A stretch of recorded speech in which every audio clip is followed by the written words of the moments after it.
Irmãos, Deus abençoe a sua vida, a vida dos seus familiares, que você seja sempre uma bênção.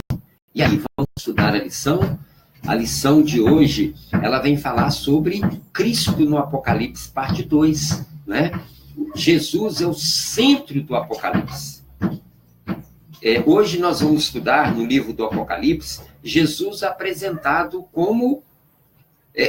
na verdade, Jesus é apresentado com mais de 20 nomes e títulos neste livro. E dentre esses nomes, ele é apresentado como o Alfa e o Ômega. Jesus, para especificar a sua pessoa, ele se utilizou aí do idioma mais usado na época, que era o grego. Então, ele declarou ser o Alfa, que é a primeira letra do alfabeto grego, e o Ômega, que é a última letra do alfabeto grego. Então, ele é o primeiro e o último, o princípio e o fim.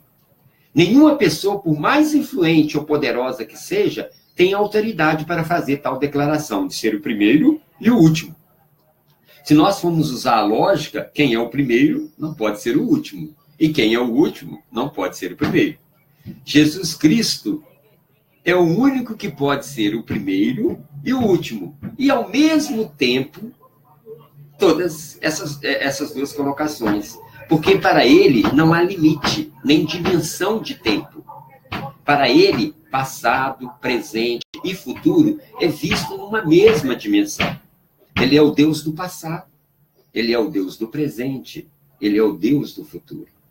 Está escrito, Jesus Cristo é o mesmo hoje, ontem, hoje e eternamente. O livro do Apocalipse fala que Jesus tem as chaves da morte e do inferno. Inferno quer dizer, na Bíblia, sepultura.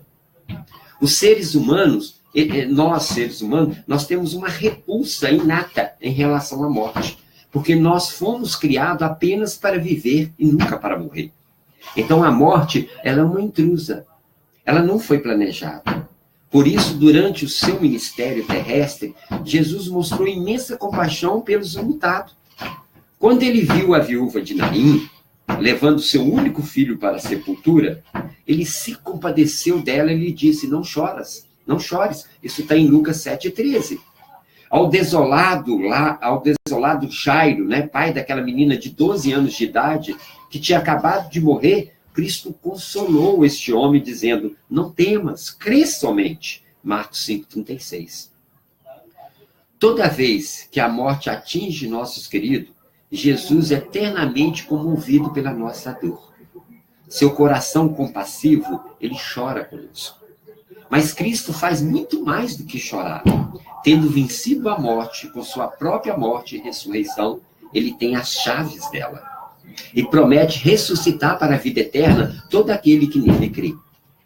Esta é, sem dúvida, a maior promessa da palavra de Deus. Você não acha? Caso contrário, se a morte tivesse a palavra final, toda a nossa vida e tudo que já realizamos teria sido inútil. Paulo, ele diz que sem esperança da ressurreição, seria vã a nossa fé. E ele vai mais além, né? Ele fala que se a nossa esperança em Cristo se restringe apenas a esta vida, nós somos os mais miseráveis de todos os seres humanos. Mas a vitória sobre a morte nós encontramos nesse livro, no livro do Apocalipse, que o inimigo vibra quando fala que é um livro fechado, que é difícil de entender. Meu irmão, não dê ouvido a isso não, e procura buscar conhecer esse livro fantástico. Vale a pena.